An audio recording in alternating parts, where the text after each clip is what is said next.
if you thought you were old enough to get away with texting and driving, that could soon change. Missouri outlawed synthetic drug K2, and now they're trying to outlaw a new synthetic drug called bath salt. MU students feel that the buses are overcrowded. However, Columbia Public Transit can't afford any more buses.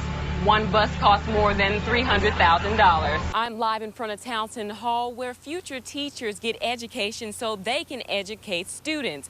But as of now, they might not be able to educate anyone. Right now, the city of Columbia is holding a ceremony to rededicate the Daniel Boone building. Bill in the house is causing some smoke. More on that coming up. A costly city mistake. Now Columbia City Council leaders could take action. Your tax dollars could be paying for a new hotel. I'll tell you more next. Law enforcement agencies on the move in Jefferson City. More on that coming up. Tonight we begin in Iraq, where government officials announced the arrest of top al-Qaeda leaders today.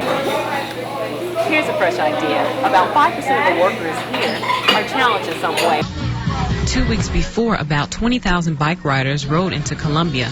Many businesses prepared for economic success. Columbia's district prepared as well. We put together coupon sheets, maps, directions on how to get to the district, and we hand them out. Some businesses did experience a small increase in revenue then. Christina Kelly, who owns Make Sense, says she had staff prepared to stay later expecting a rush. We didn't post extended hours, but I had staff prepared to be here extended hours. Like, if we were really busy, we weren't going to just shut the door at 6 o'clock. But some downtown businesses didn't see any bikers at all. Didn't see too many people as a result of the roundup.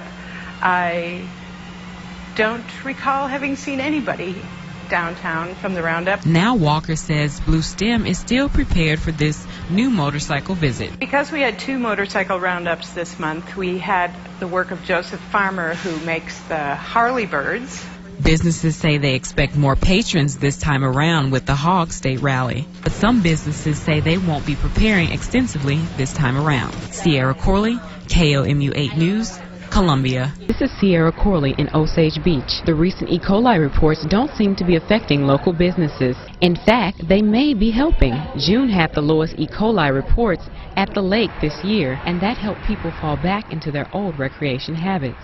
We have a lot of people who come down just for recreation that stay here because we have hookups for their boats. And that hasn't really declined for us. That's actually been pretty good. Hotels like the Comfort Inn aren't seeing a decline in customers either. It doesn't really affect me because I don't really see E. coli ever affecting me.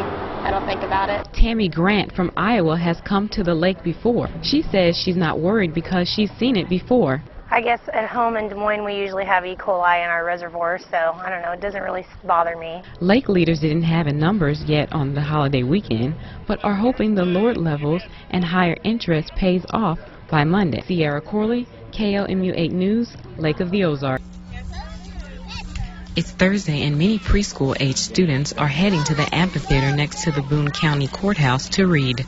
It's a part of the Jumpstart Read for the Record program promoting child literacy. And I think most studies show that preschool is really a formative time, and that if kids are going to be successful later on, they need to get a good foundation in preschool. And so today is all about trying to provide that foundation and show them that reading is fun.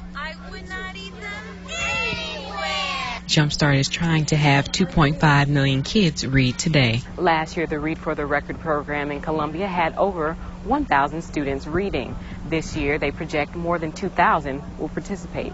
The event at the amphitheater had about 80 kids in attendance from local preschools, but other schools also participated. There are no numbers yet for the total amount of kids reading today. Oh, I think it was extremely successful. There was, I think, 70 to 80 children here that were excited to be here, and so I think just to see their enthusiasm and their the way they pay attention, and it's awesome. Oh my gosh, it was so great. We actually had about 25 more kids than we were expecting come. Columbia Jumpstart hopes to have this event again next year with more kids in attendance.